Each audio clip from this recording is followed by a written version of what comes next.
Break के बाद रुक करेंगे यूपी बुलेटिन की ओर।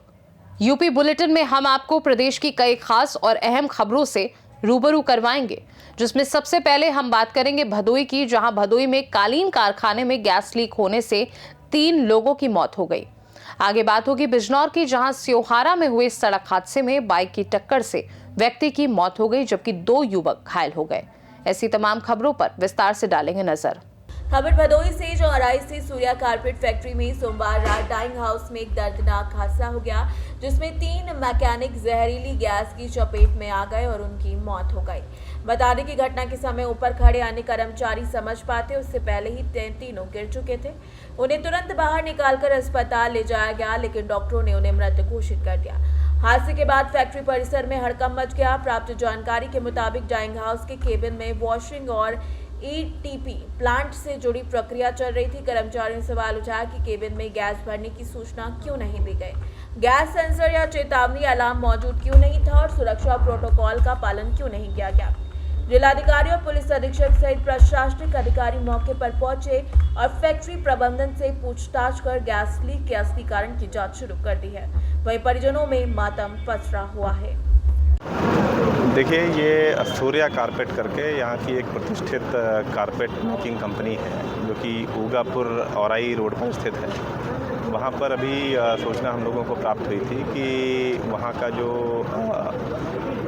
टैंक है उसमें गिर कर के कुल 3 जो वहाँ पे कार्य करने वाले श्रमिक हैं उनकी डेथ हो गई। तो वहाँ पर तत्काल हमारी पुलिस प्रशासन की टीम पहुँची और जो अन्य लोग थे उनको रेस्क्यू करके तत्काल यहाँ पे ट्रॉमा सेंटर है बनारस रोड पर, वहाँ पर ला कर के भर्ती कराया गया। तो यहाँ डॉक्टरों ने बताया है कि 3 लोग थे, वो ब्रॉड डेड थे, उनको आने पर ही उनको मृत घोषित कर दिया गया। और एक व्यक्ति ऐसा है जो कि थोड़ा सा जो संभवतः जहरीली गैस है उसके एक्सपोजर में होने के कारण अभी थोड़ा सा ख़राब स्थिति में है, लेकिन उनसे बात हुई है और डॉक्टर से भी बात हुई है, तो उनका कहना है कि वो अभी खतरे से बाहर है, उनका लगातार इलाज चल रहा है।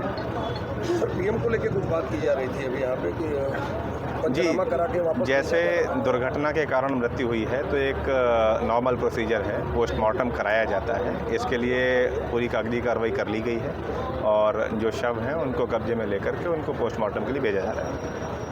सर, ऐसा भी सुनने में आया है कि इसमें घटना में कई लोगों की मौत हुई है।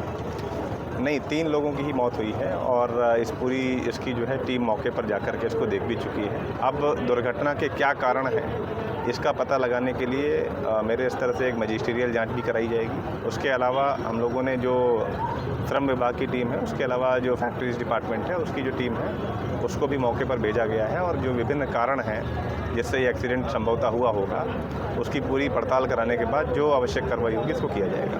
परिजनों को ये भी आरोप है कि साहब के दलबल के सहारे उनको दबा दिया जाएगा, वो जांच के बाद ही पता चल पाएगा। अभी परिजन जो हैं उनसे हमारी बात हुई है और उनके द्वारा जो मांगे की जा रही हैं उसके बारे में हम लोगों ने उनको अश्योर भी किया है कि पूर्ण रूप से जांच करा करके जो उचित कार्रवाई होगी उसको किया जाएगा।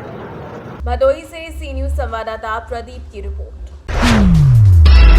खबर बिजनौर से, जहां स्योहारा नगर में सोमवार देर शाम हुए दर्दनाक सड़क हादसे में सड़क किनारे खड़े एक व्यक्ति की मौत हो गई, जबकि बाइक सवार 2 युवक घायल हो गए। पुलिस ने मौके पर पहुंचकर शव को कब्जे में ले लिया और घायलों को उपचार के लिए सीएससी भिजवाया।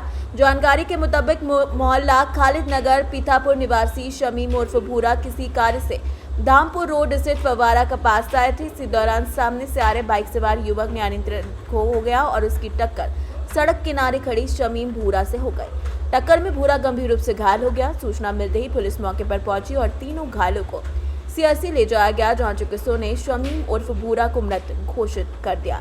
बताया गया कि दोनों युवक मौसी के निधन पर शामिल होने धामपुर लौट रहे थे और तभी ये हादसा हुआ है। पुलिस ने फिलहाल पंचनामा भरकर पोस्टमार्टम के लिए शव को भेज दिया है। मृतक के परिजनों की तहरीर पर मुकदमा दर्ज कर आगे की कार्रवाई शुरू कर दी गई है।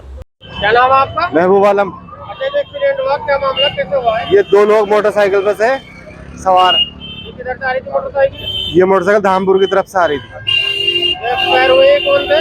ये भूरे भाई माही गिरोह में, ये साइड में थे, व्हाइट पट्टी के अंदर थे, ये मोटरसाइकिल से बहुत स्पीड से आए और इन्होंने उड़ा दिया।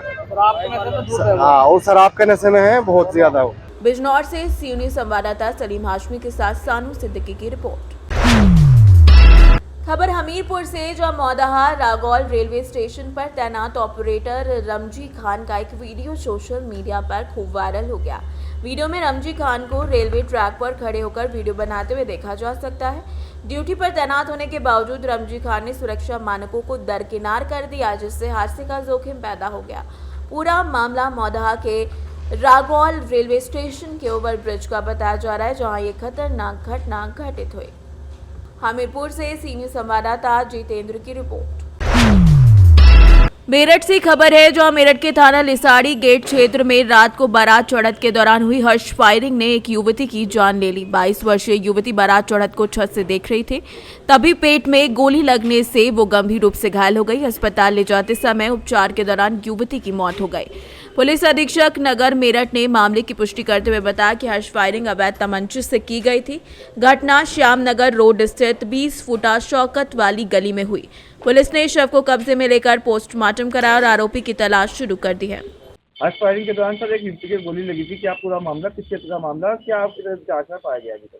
कल रात थाना लिसाड़ी गेट पुलिस को सूचना प्राप्त हुई कि 20 फुटा रोड पर बारात चढ़त के दौरान एक हर्ष फायरिंग हुई है, जिसमें एक युवती के पेट पर गोली लगी है। युवती को परिजनों द्वारा हॉस्पिटल में एडमिट कराया गया था, जहां उपचार के दौरान उसे मृत घोषित कर दिया गया। और पुलिस द्वारा सीसीटीवी का अवलोकन करने पर जानकारी प्राप्त हुई कि बारात चढ़त के दौरान साकिब नाम का जो मुख्य अभियुक्त है, उसके द्वारा तमंचे से एक राउंड फायरिंग की गई। किसी जो गोली जो है जो युवती है उसके पेट पर लगी है। कल देर रात्रि साकिब को गिरफ्तार कर लिया गया है। उसके पास जो घटना में प्रयुक्त तमंचा है वो भी बरामद कर लिया गया है। इसके अन्य साथियों की तलाश जारी है। उन्हें पकड़ने के लिए दो टीमें लगाई गई हैं। इसमें सुसंगत धाराओं में मुकदमा पंजीकृत कर आवश्यक कार्रवाई की जा रही है। मेरठ से सी न्यूज़ संवाददाता आमिर अंसारी की रिपोर्ट। मुरादाबाद के तहसील ठाकुर द्वारा क्षेत्र में अवैध कॉलोनियों का मुद्दा लगातार गंभीर होता जा रहा है। प्रॉपर्टी डीलरों के बढ़त दबाव और सक्रियता के कारण क्षेत्र में नगर के साथ साथ ग्रामीण क्षेत्रों में भी अवैध कॉलोनियां बनाई जा रही हैं। इन कॉलोनियों से कृषि भूमि में लगातार कमी आ रही है, जिससे अनाज की पैदावार घट रही है और देश में अन्न संकट जैसी समस्याओं को बढ़ावा मिल रहा है। साथ ही अवैध कॉलोनियों के कारण सरकार को भी लाखों रुपए का नुकसान हो रहा है, क्योंकि तहसील स्तर पर कोई कार्यवाही तक नहीं की जा रही और न ही प्राधिकरण के अंतर्गत रजिस्ट्रेशन किया जा रहा है। विशेषज्ञों और ग्रामीणों का कहना है कि प्रशासनिक अधिकारियों द्वारा अगर जल्दी कार्रवाई नहीं की गई तो न सिर्फ देश में अन्न संकट और बढ़ेगा, बल्कि सरकार को होने वाला आर्थिक नुकसान भी लगातार बढ़ता रहेगा। मुरादाबाद से सी न्यूज़ संवाददाता देशरतन सिंह की रिपोर्ट। पीलीभीत से खबर है, जहां पूरनपुर तहसील के शेरपुर कला के रोजगार सेवक और वर्तमान बीएलओ अमानत रसूल को विशेष गहन पुनरीक्षण कार्य में उत्कृष्ट प्रदर्शन के लिए सम्मानित किया गया। अमानत रसूल ने जिले में सबसे पहले अपने SIR कार्य पूरे कर प्रथम स्थान प्राप्त किया, जिसमें घर घर सर्वे, दस्तावेजों का सत्यापन, सूची अपडेट करना शामिल था, जिसे उन्होंने पूरी निष्ठा और गुणवत्ता के साथ पूरा किया। सोमवार दोपहर लगभग 1 बजे तहसील परिसर में आयोजित कार्यक्रम में SDM अजीत प्रताप सिंह और तहसीलदार आशीष कुमार गुप्ता ने उनका सम्मान किया। उन्हें प्रशस्ति पत्र और सम्मान चिन्ह देकर उत्साहवर्धन किया। अमानत रसूल ने कहा कि उपलब्धि टीम वर्क और ग्रामीणों के सहयोग से संभव हुई है। उन्होंने भविष्य में भी इसी तरह काम करने का संकल्प लिया। जनपद पीलीभीत की विधानसभा 129 के बूथ संख्या 175 का मैं बीलू हूँ। मेरा बूथ ग्राम पंचायत शेरपुर कला, विकासखंड पूरनपुर, जनपद पीलीभीत में है। मैंने अपने बूथ पर जितने भी मतदाता थे, मेरे बूथ पर 1243 मतदाता थे, सभी के गणना प्रपत्रों को फाइनल का रूप धारण करते हुए मैंने कल ही सम्मत कर दिया। किस तरह के इससे किया आपने ये सब? मैं प्रत्येक जो भी मुझको गणना प्रपत्र मिले थे, मुझको तहसील में SDM साहब और तहसीलदार साहब ने हम सभी बीएलओ को ट्रेनिंग दी थी कि किस प्रकार से काम करना है।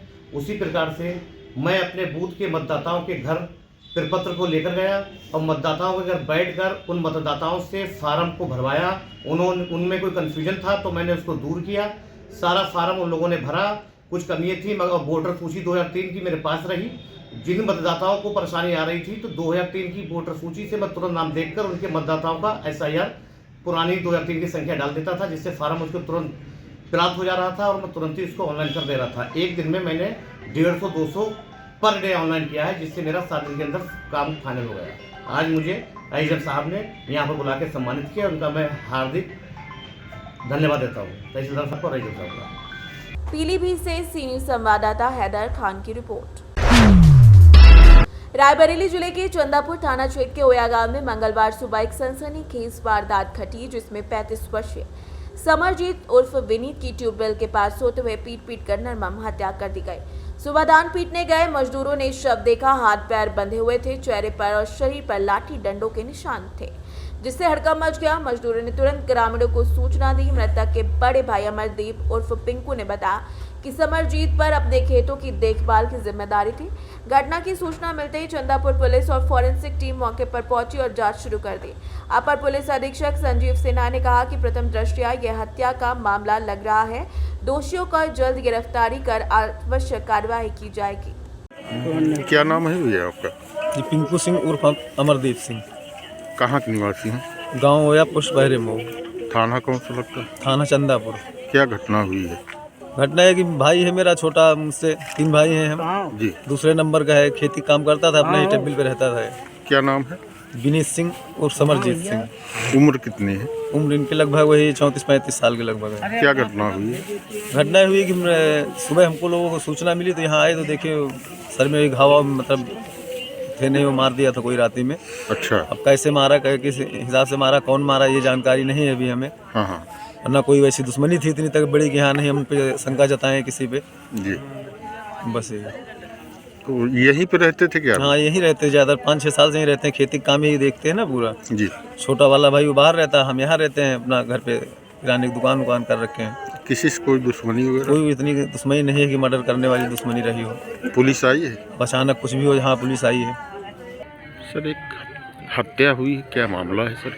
एक विनीत नामक युवक की हत्या हुई है, लगभग 35 वर्ष का है, ओया गांव है। अपने ट्यूबवेल पे एक कमरा बना हुआ, उसी में रात में सोया हुआ था और इनके सर पे एक हार्ड एंड ब्लंट ऑब्जेक्ट की चोट के निशान हैं और प्रथम दृष्टया ये जो है हत्या प्रतीत हो रहा है।